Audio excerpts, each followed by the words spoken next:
All right, good afternoon, everyone. Sorry for the technical detail we have had to start this webinar, this third webinar from the Marie Curie Association alumni, the working group for bridging science and business. My name is Oliver Díaz. I'm the guest speaker today, and I will talk about European research funding opportunities for both academia and industry. Okay, let me just, yes, okay, just before I start, just to let you know that everything I will be discussing today is based on my own knowledge and experience. So what are the outlines for today? I will start with a brief description of my background. And then we'll move to some thoughts I put about why do we need the funding for? We as researchers or companies, why do we need the funding for? Then I will briefly discuss the participant portal, how the funding process, the typical funding process work. And then I will focus a little bit on some European funding programs, such as the Horizon 2020 Marie Curie Actions, as well as widespread, which are quite interesting for those emerging countries of Europe. And then I'll also describe some of the some other program, which is called ERC. Then I will move to one single slide with some tips I can provide you. We'll finish with a slide with useful links, a website. And then all the questions you have sent through when you register, basically. Okay, so I am a member of the Bridging Science and Business working group of the Marie Curie Alumni Association, and I joined the group a couple of years ago when I got my individual fellowship, which finished unfortunately last year. And currently, I'm working on a research project here in Spain, where I'm based, which is a project linked to a national funding. A bit of my background: I did a bachelor in telecommunication engineering, then a postgraduate certificate in medical computing here in Spain as well, and then I moved to the UK, where I did a PhD in electronic engineering. My field of expertise is medical imaging processing, focused a little bit on breast cancer imaging.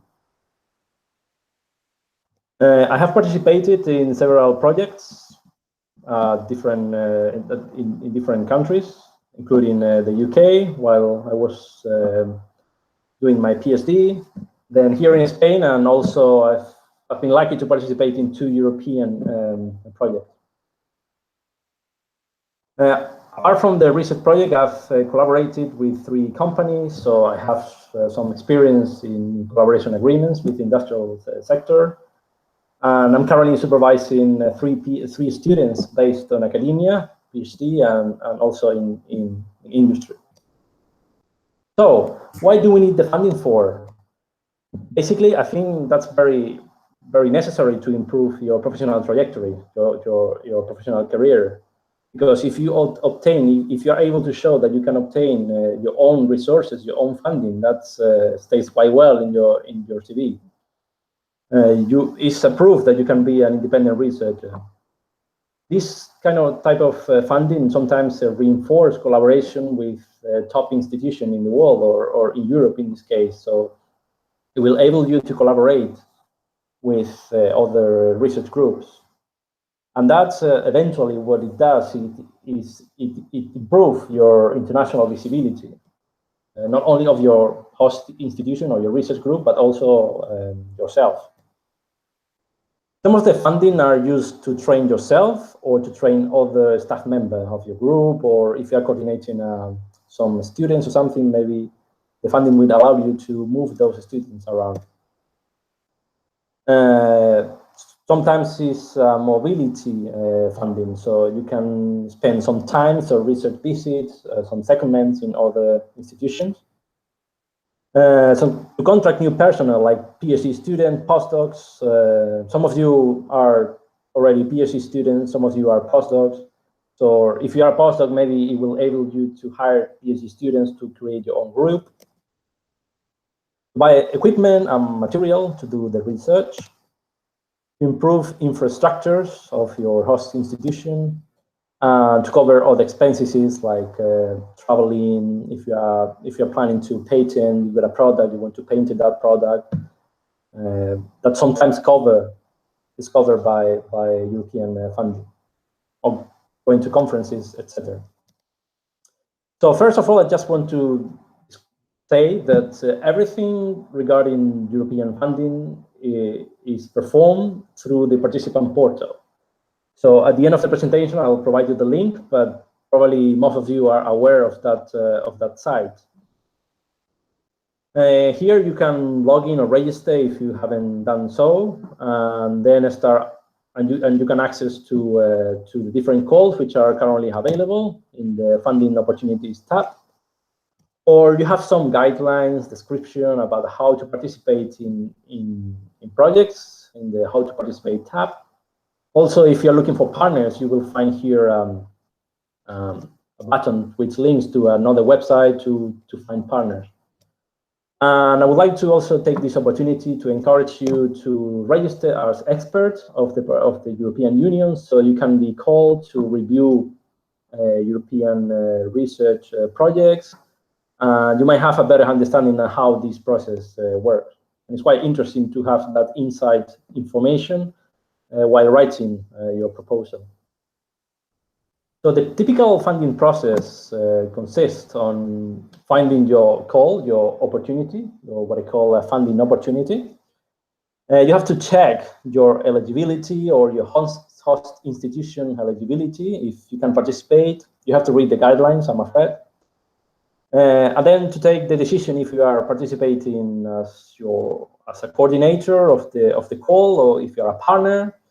If you're a partner, are you beneficiary, or are you an associated partner which don't receive funding from the EU, but you can participate in the research? Then you have to find a project partner. Most of the European projects, a minimum of 3 partners are necessary. Some of them, they are like international fellowship, as I'll discuss. You don't need that many partners. The partners can be academic, such as university, research center, or there could be non-academic. And I'm talking about companies, large companies, SMEs, NGOs, administration, museums, etc. Actually, after having some experience in writing some of the proposal, I always suggest to have a well balance between these two type of sectors. So having a large number of academic institution is good, but you need to also compensate a bit with the non-academic ones. So then you go through the application process, which is usually, as I said before, through the participant portal, where you start writing your proposal. I really encourage you to read the guidelines. You've got many documentation you have to go through. So I suggest to print it out and read it carefully to make sure you have all that is required to get funded, and also check the submission, the deadline. You typically have a couple of months between the call is open until the submission date. Then you got that day when you got the call resolution, right? So when you get that email from the European Union saying if you have been funded or not. If you have been funded, if you are successful, then lucky you. You then next step would be to sign a grant agreement between your institution or between the coordinator and the European Commission. Sometimes when you have a consortium, there is a consortium agreement. So you have like 1 or 2 months after the project starts to find an agreement between the different partners about how the money is distributed and so on.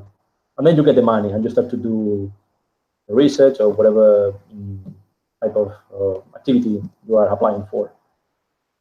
If you are not funded, I know it hurts, but this is research. It's a very competitive field. But don't be disappointed and use that free feedback to improve future proposals. You can always reuse that material for other calls, for other type of funding bodies, etc. So I encourage you to keep applying, and if you don't play, you never win. So,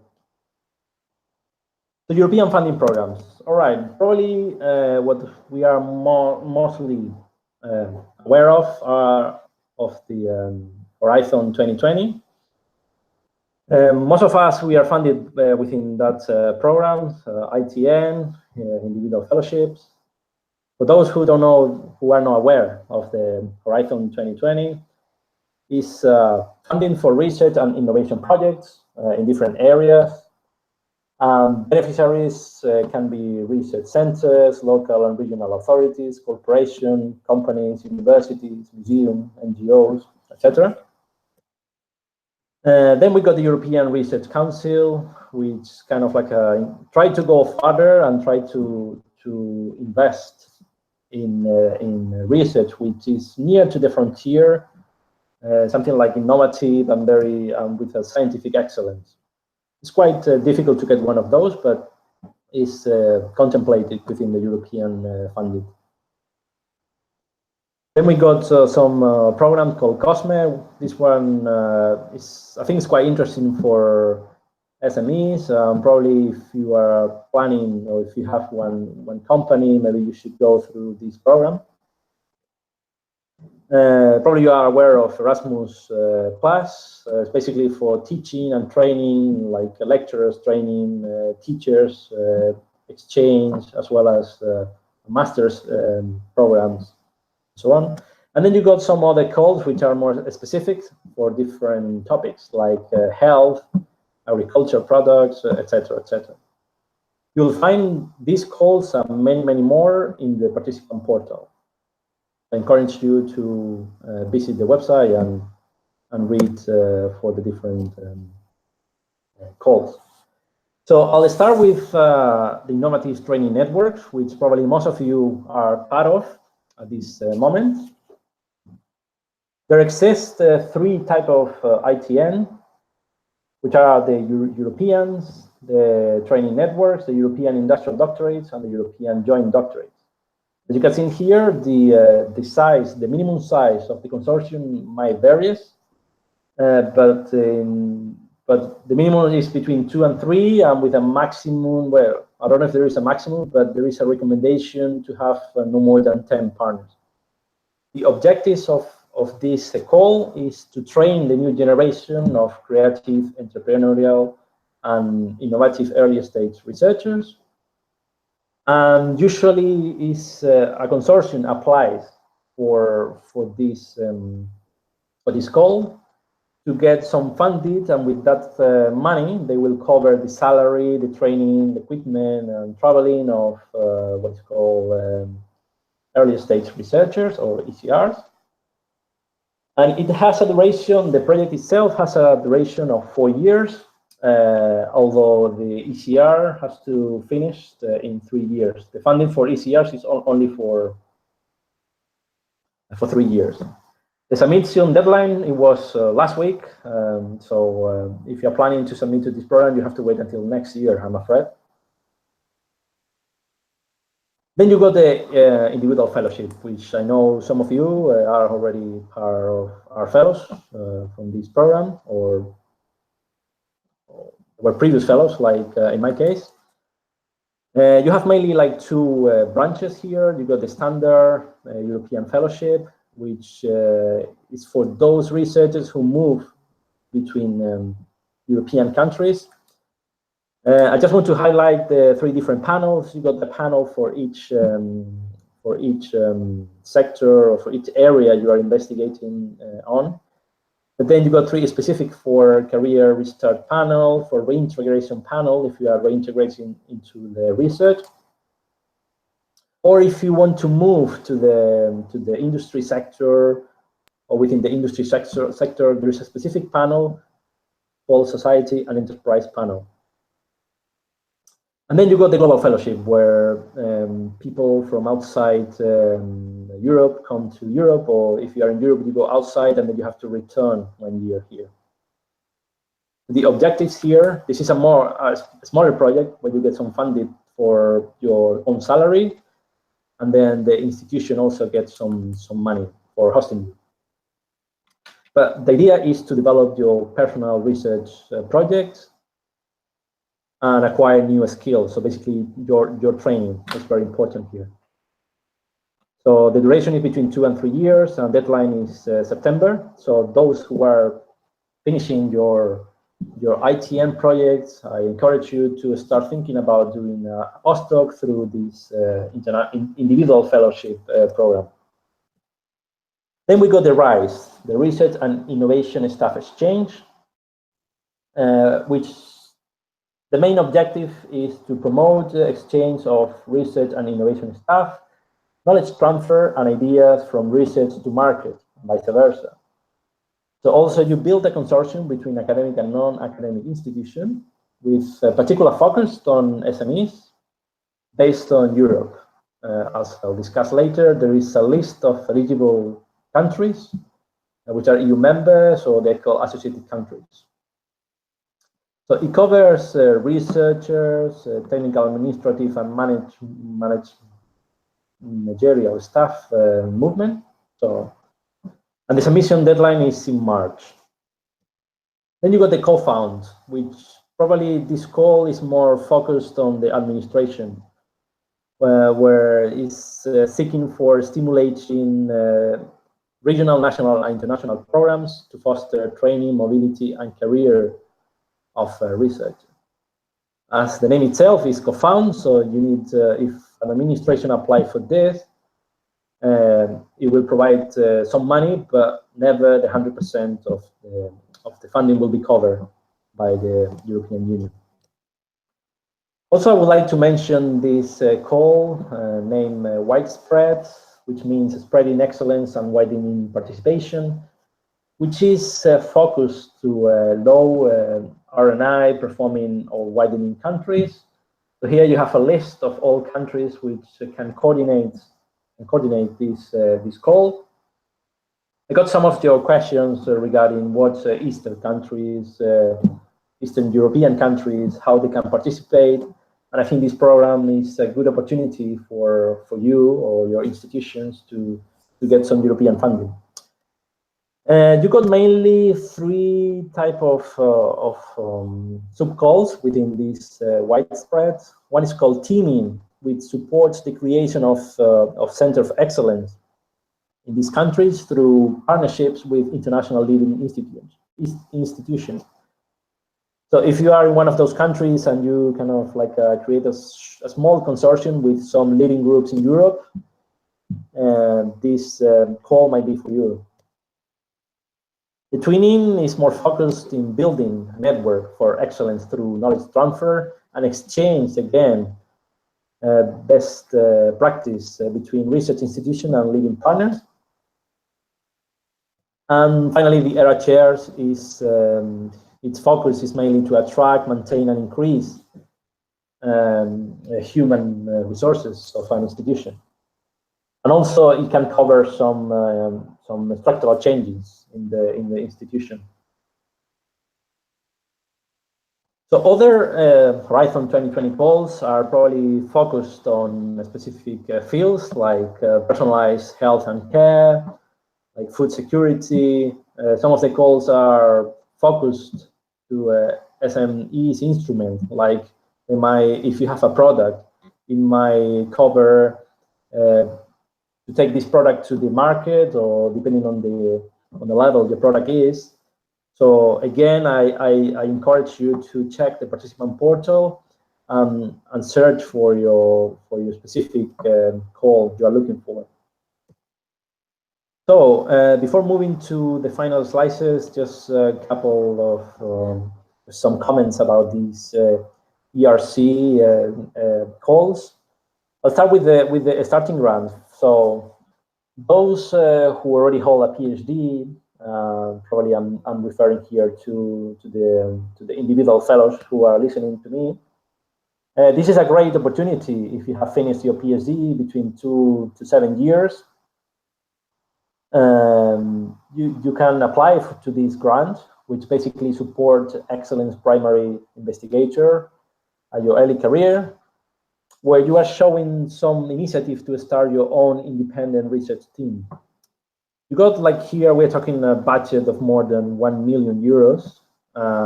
So they are very, very competitive, I have to say. But if you feel confident enough, it's a great opportunity to start building your own research team. Submission deadline is in October.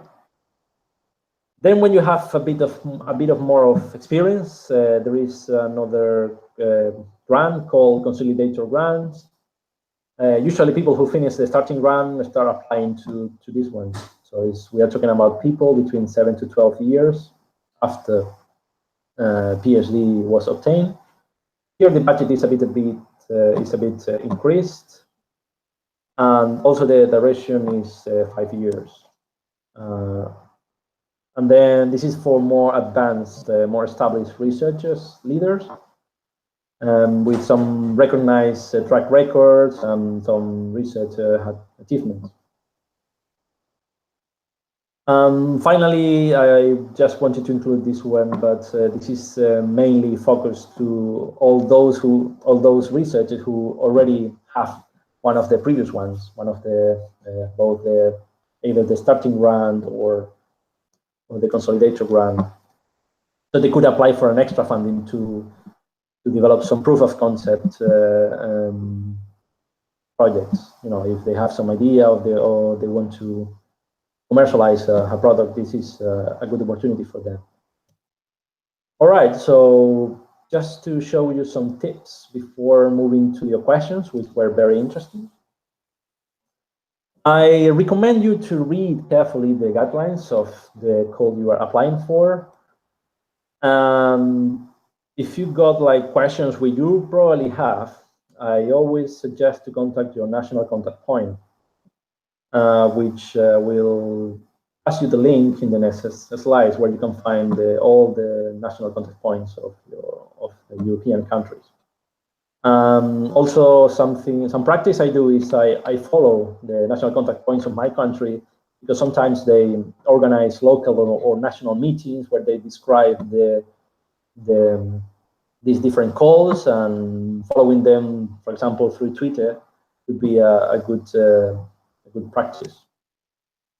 Well, I just said that these national contact points, sometimes they go around the country organizing these these talks, and if it is close by where you're living, is a great opportunity to meet them and to get these questions you might have. Become an expert of the European community via their participant portal. As I said before, this is a great opportunity to have a better insight of the reviewing process. Search for alternative funding bodies, like local, national levels, private institutions, sometimes charity and foundation. They offer fellowships for postdocs at different levels of expertise, as well as international bodies. You know, here I put some examples, like the American Institute for Cancer Research, the American National Institute of Health, and many others. You might be aware of such institutions which are close to your area of research. So while writing your proposals, that's my recommendation. Always take into account the page limits. That's something we have to deal with during all our life. Include open access publication. This is a requirement of the European Union in the latest years. Public dissemination is also very important. So the European Union want to not only to pay you to do some research, but to the society, to let the society know that they are investing in you. So you have to go outside and tell your local community, your national community, what you are doing. And also try to look for high impact projects on the society. So that would enhance your possibility to get funded. So this is the list of my useful resources. You got the participant portal, Horizon 2020, Eurosex, which is a portal where you can find sometimes postdoc positions. Then you can have a look of previous successful projects at Cordis or some other links, like here, Net for Mobility. And finally, here you got the links to the national contact points, as well as a PDF where you can find the countries which are eligible to get European funding. So let's move to your questions, which I think in the 15 minutes we got, I think we will make it. So we'll go one by one. Somebody asked about funding related to infrastructure and equipment. So I think within different calls like ITN or EF, some of this equipment is covered. I mean, these funds, they cover salary plus equipment. Also, you got these widespread calls. One of them, the ERA chair, is dedicated, or part of the money is dedicated to improve your infrastructure. So if you are from those eligible countries, go for it. And you can always search in the participant portal for specific funding calls for this type of infrastructure changes. Then regarding the ITN, I got somebody, asking about this extra year. Sometimes we need to finish the PhD because the ITN, they only cover 3 years. Some people, in some countries, the PhD program lasts 4 years. But unfortunately, in this case, the European Union only covers 3 years. So this extra year is not covered by the EU. However, most institutions, what they do is they have their own funded, or they apply for external funding for this last year.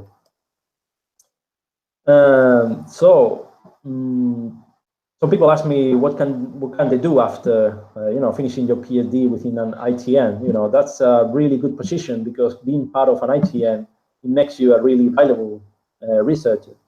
So I encourage you to apply for further funding. Maybe the individual fellowship is a great opportunity.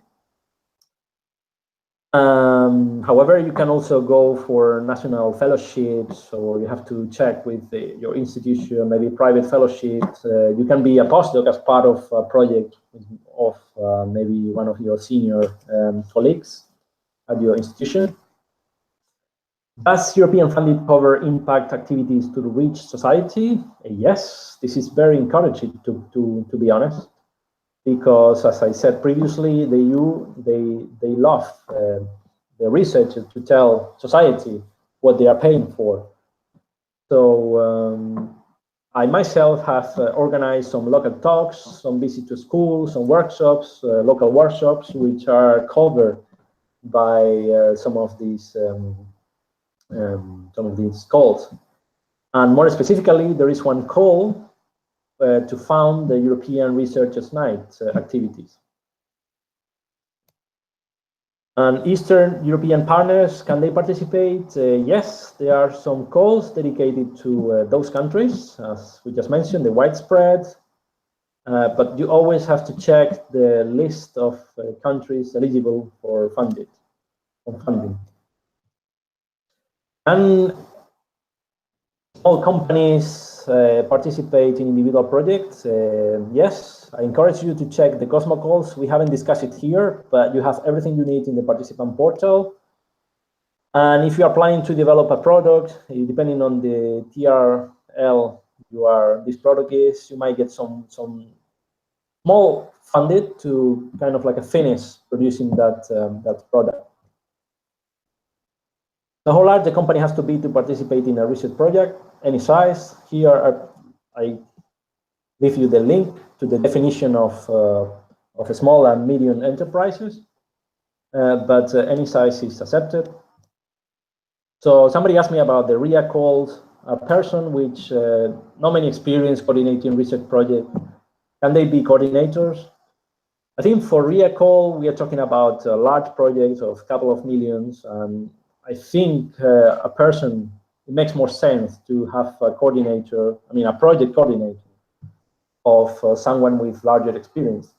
However, other calls such as the ITN, I think such experience is not that necessary because each partner can manage their own budget.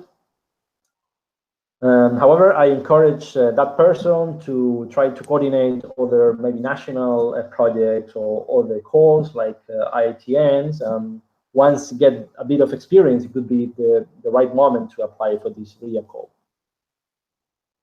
So how to look for industrial partners? Here, I'll leave you a link, which you can find also in the participant portal in the tab How to Participate.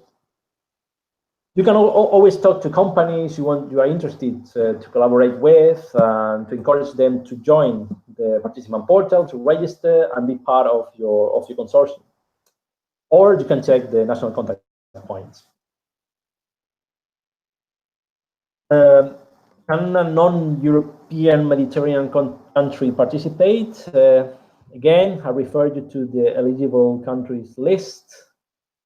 You might not get funded, but I'm sure you can participate in a different, you can be involved in a project, for example, as associated partner. Early stage researchers, funded for a small project.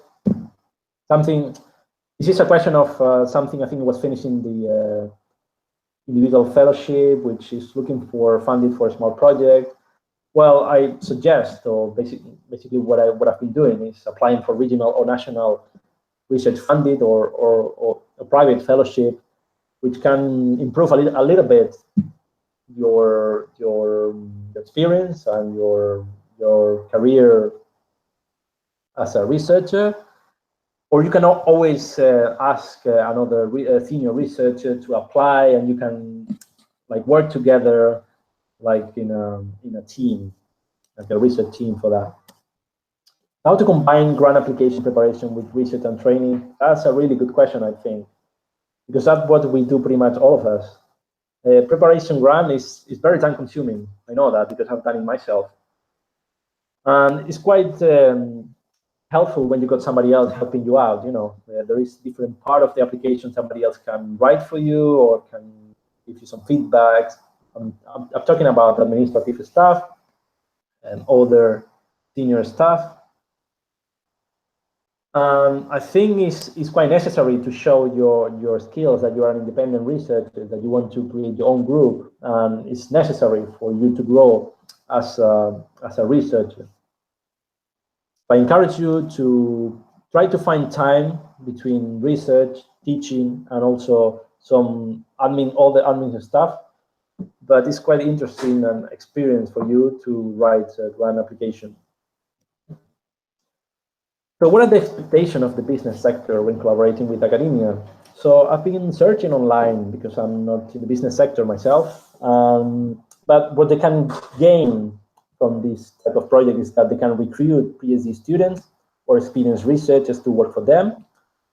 There is also some calls which are like the RISE, focused to exchange between the staff and knowledge transfer, and that might enhance the competitiveness of the company. Researchers with adequate skills can contribute to grow a business, so it's quite a good input to the company. And here I just quote somebody words regarding what do they gain, from being a part of a project as a company. So can startups participate in a research project? Yes, definitely. They are small or enterprises or medium enterprises, so they can participate as a non-academic institution. Maybe for coordinating a project, small companies, they are more difficult, but for sure you could participate as part of the consortium. We are reaching the end here. Last few questions. So somebody asked for the UK, what's the current status? So at the moment, as long as they are part of the European Union, they will receive funded. It's expected that the UK will sign, or hopefully will sign, an agreement with the European Union to see how they deal with these cases. But if they are not part of the European Union, at some point, they will probably not get funded, but this we will see what happens in the next few months. So can someone apply for successive fellowships? So yes, you can, as long as you meet the eligible criteria, basically your mobility rule. You have to change country, and as long as you can prove that this mobility is providing you with a new training, and what are you gaining, what is the host institution gaining, I think you could apply as many times as you want. There's no restriction for that. Somebody asked about social anthropology. Yes, any European Union, they found any area, you just need to find for your appropriate panel. Somebody who is individual fellowship, well, what are the next steps I should consider? Well, you need a career development plan. So what are you planning to do in the future? Are you moving are you staying in industry, or are you keeping in industry and moving to academia? Maybe applying for further funding, regional, national funded, to be part of a European consortium, or who knows, maybe trying a starting ground could be an option. And I encourage that person to maybe supervise PhD student, master's projects, and to have some teaching experience. So you will be proving that you are an independent and a strong researcher with other skills. Opportunities for non-European researchers, yes, no problem with that. There is no restriction of the nationality. What sometimes is referred, they are the host institution. So the host institution must be in that country, listed in that list I previously provided the link, but the researcher can be from any nationality.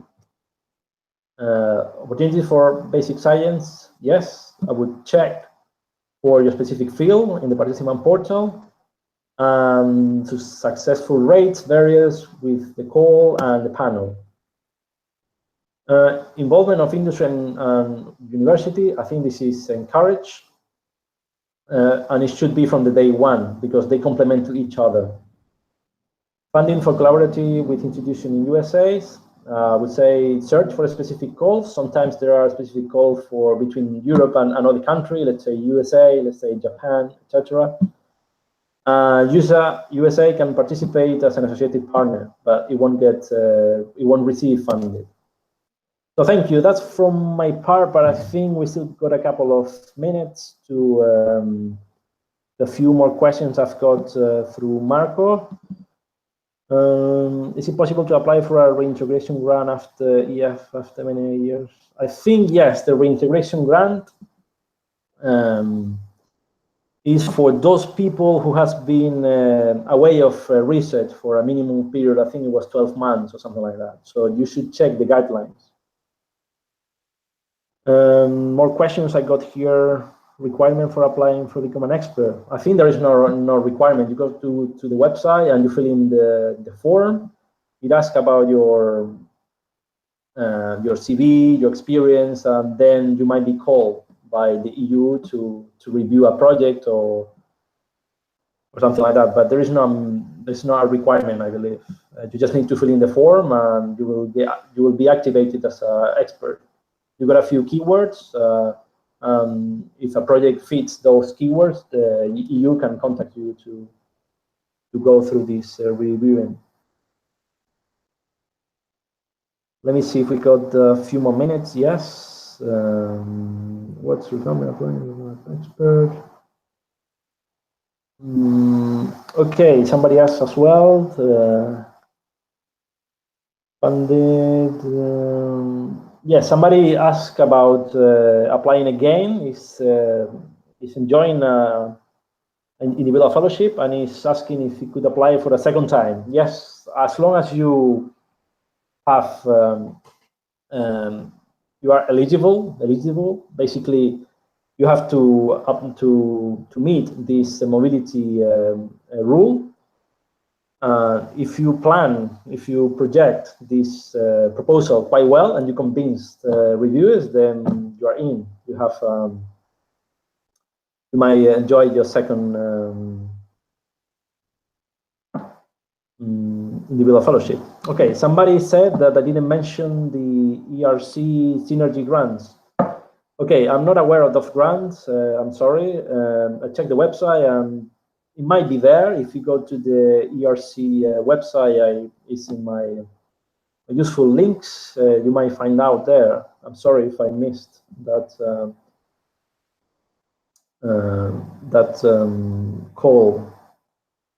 I don't think we have any other question. We got no more questions, I think. Okay. Sorry, I think it's time. So thank you very much for being part of this third webinar, and stay tuned for our next webinar of the Bridge and Science Working Group. Thank you.